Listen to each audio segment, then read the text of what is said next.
அஸ்ஸலாமு அலைக்கும். எல்லாம் எப்படி இருக்கீங்க? இன்னைக்கு நம்ம என்ன செய்ய போறோம்னா மாம்பழம் ரவா கேசரி. இத பாருங்க, நான் வந்து 2 மாம்பழம் எடுத்திருக்கேன். இதுல ஒன்று செஞ்சா போதும். ரவா வந்து 250 கிராம் ரவா எடுத்திருக்கேன். அதுக்கு 1/2 கப் சுகர் எடுத்திருக்கேன். கொஞ்சோண்டு முந்திரி, நெய், கொஞ்சம் எண்ணெய், இவ்வளோதான் இதுக்கு தேவை. மேங்கோ வந்து நான் ஒரு மேங்கோ வந்து 5 போட்டு வச்சிருக்கேன். இதை நம்ம ஒரே ஒரு ஸ்பூன் நெய் போடுறேன். நெய் போட்டு நம்ம வந்து முந்திரியை வறுக்கிற டைம்ல நம்ம வந்து மாம்பழத்தில் என்ன செய்யலான்னு செய்ய முடியும்.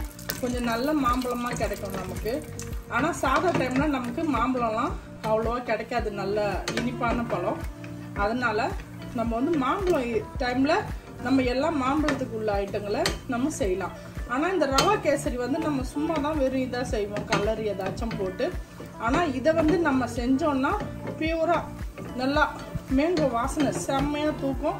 நம்ம இது மாதிரி செஞ்சு எடுத்துக்கலாம்.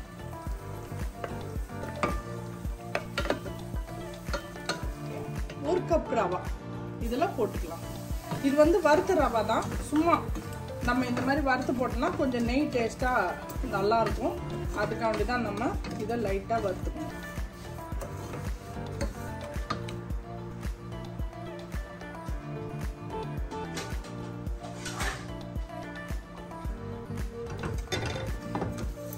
ஆனால் கேசரின்றது வந்து நமக்கு ரொம்ப பிடிக்கும்.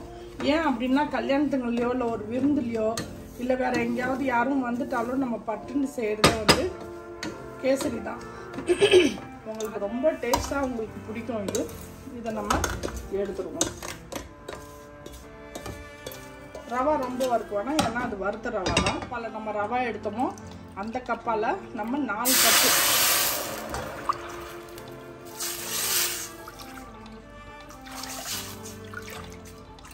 4 கப்பு தண்ணி போட்டுட்டோம். இப்போ நம்ம 1 ஸ்பூன் நம்ம நெய் போட்டுக்கலாம்.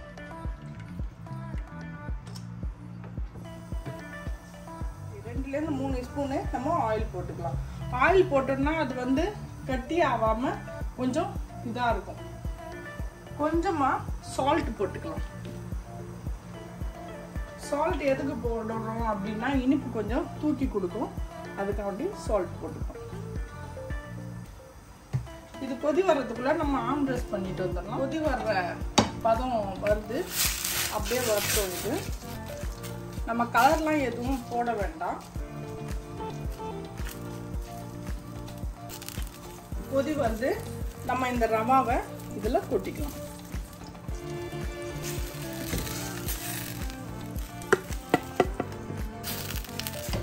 நமக்கு பார்க்கறதுக்கு தண்ணி ஜாஸ்தி மாதிரி தான் தெரியும், ஆனா வந்து கரெக்டா ஆயிடும். வச்சிங்கன்னா டப்பு டப்புன்னு தெரிக்கும்.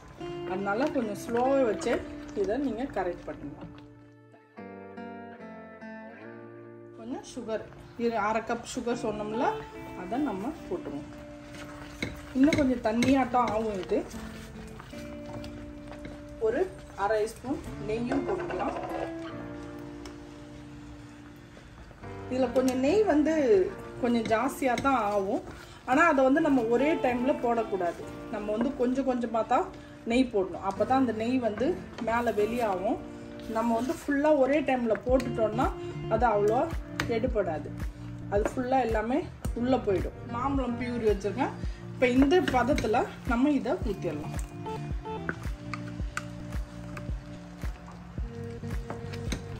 இதை ஊற்றி நம்ம கிண்டலாம். இதில் கொஞ்சம் நம்ம 1/2 ஸ்பூன் போடலாம். நெய் வந்து ஒரே இதாக போடக்கூடாது. ஏன்னா இப்போ நம்ம 2 ஸ்பூன் கிட்ட நம்ம நெய் போட்டுருக்கோம். முந்திரிங்க நம்ம வறுத்து வச்சோம் பார்த்தீங்களா, அந்த முந்திரியும் இதில் நம்ம போட்டுக்கலாம். திராட்சை வேணாலும் நீங்கள் ஆட் பண்ணிக்கலாம்.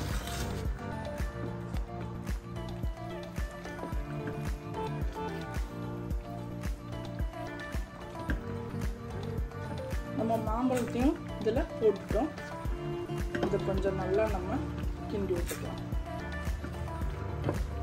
கலரும் நல்ல கலர் வந்திருக்கு இதில்.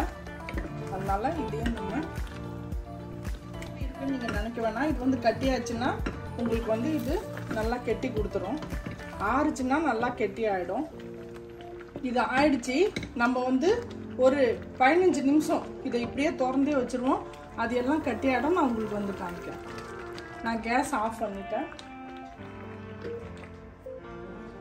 செம்மையாக சூப்பராக மேங்கோ ரவா கேசரி ரெடி ஆகிடுச்சு. இங்கே பாருங்கள் எவ்வளோ நல்லா வந்திருக்கு பாருங்கள். இதில் ஒட்டாமல் இந்த மாதிரி வந்திருக்கு. இப்படி தான் வரணும் இது. இதை இப்போ நம்ம கொஞ்சம் ஆற வச்சுக்கலாம்.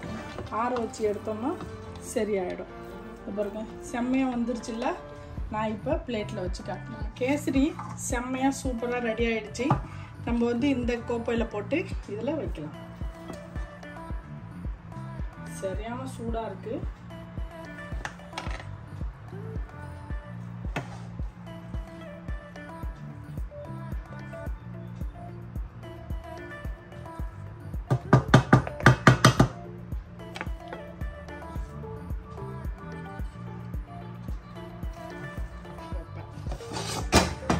செம்மையாக வச்சிட்டோம்.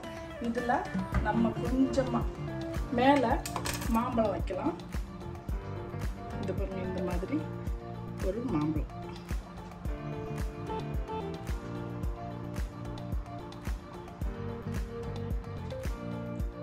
நம்ம மேங்கோ ரவா கேசரி ரெடி ஆயிடுச்சு. எவ்வளோ ஈஸியாக குயிக்காக நம்ம வீட்டுக்கு கெஸ்ட் வந்தால் கூட செஞ்சு கொடுக்கலாம். இதே மாதிரி நீங்களும் செஞ்சு சாப்பிட்டு பாருங்கள். உங்களுக்கு இது பிடிச்சிருந்துச்சுன்னா நம்ம குயிக் குக்கிங் சேனலுக்கு லைக் பண்ணுங்கள், ஷேர் பண்ணுங்கள், கமெண்ட் பண்ணுங்கள், மறக்காமல் பெல் பட்டன் கிளிக் பண்ணுங்கள். இன்ஷா அல்லாஹ் இன்னொரு வீடியோடு வந்து நான் சந்திக்கிறேன். பாய்.